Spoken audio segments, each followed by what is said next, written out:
Hello good morning welcome back to my channel. तो सकाल सकाल गाधे पाधे रेडी होगी तौक पड़े आसली चा बनवाई। फास्ट कम थाए मोर रोसे घर हो चा तापर पारा मानक टे चाउल पकई देती देखिपे के सुंदर भाव में खाऊँ। तो सही टाइम टे वीडियो बनई देती।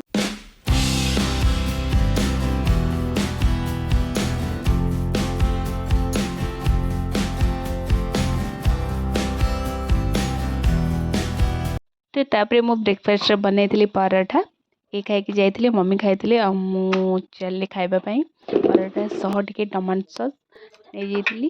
तो खाई सारा पर लंच रे आसला घर को चिकेन बढ़िया से कषा कषि कर देखिपे चिकेन पूरा मोर रेडी।